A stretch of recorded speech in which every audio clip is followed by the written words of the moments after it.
This is hamburger meat. Everyone enjoys eating a great burger, but not everyone knows how this meat gets from pasture to plate. I, Brady Jackson, raise these burgers from the ground up.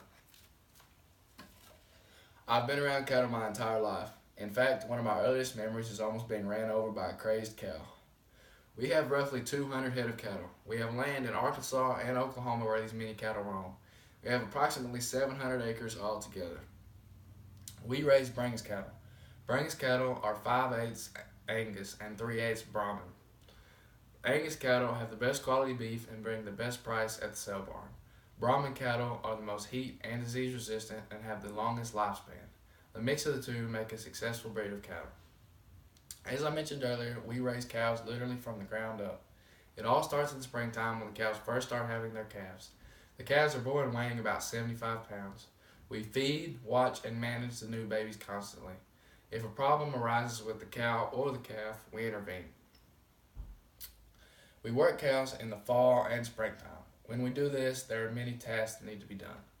When we work the adult cows, we give them shots of dewormer, which helps kill parasites and maintain their weight.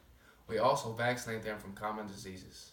Our cows are not very wild, but you always have to be on the lookout for a charging chunk of beef.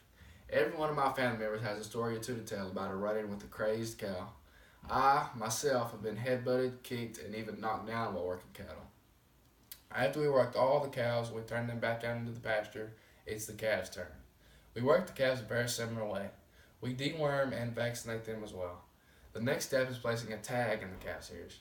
We do this to help count and keep track of the calves. They are also very useful in identifying which calves belong to which cow. We place the tags in the calf's ears using this, which is called, and you guessed it, the tagger.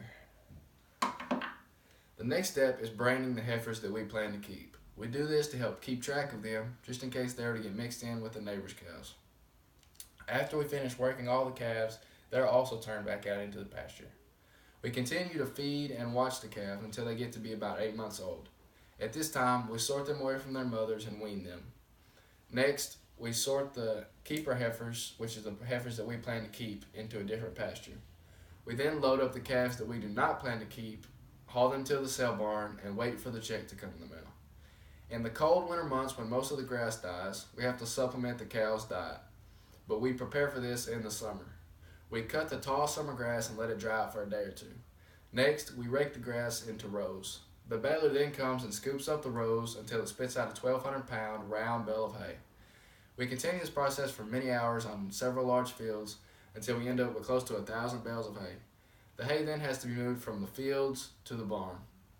When those cold winter months come and most of the grass dies, we feed the cattle hay. We also supplement the cow's diet with feed to help meet nutritional needs. In those same summer months when the grass grows, the weeds also grow. But we are also prepared for this. We spray with a mixture of chemicals that kill the weeds but not the grass. As I mentioned earlier, we have close to 1,000 acres. There's a fence that runs all the way around the land and all through it as well. The fences constantly have to be maintained. A tree limb could fall, a whole tree could fall, or cows can even occasionally run through the fence, causing the barbed wire to break. It is very important to keep the fences maintained. If we do not, we risk the chance of a cow getting on the road and causing an accident. Raising cattle is not an easy task. It requires countless hours of hard work in all kinds of weather and conditions. But it is all worth it for me though. I find it very rewarding and hope to be able to do it for the rest of my life.